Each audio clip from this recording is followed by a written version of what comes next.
পশ্চিমা।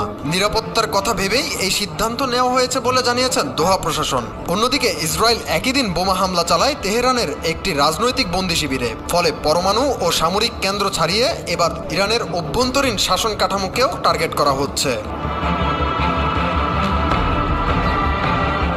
বিশ্বজুড়ে যখন তেল সরবরাহ নিয়ে দুশ্চিন্তা তৈরি হচ্ছে, তখন ইরান হুমকি দেয় উপসাগরীয় অঞ্চল দিয়ে তেল সরবরাহে বাধা দেবে। কিন্তু তেলের বাজার এখনও স্থিতিশীল। এর অর্থ আন্তর্জাতিক বাজার ইরানের হুমকিকে এখনও পূর্ণাঙ্গ সংঘাত বলে বিবেচনা করছে না।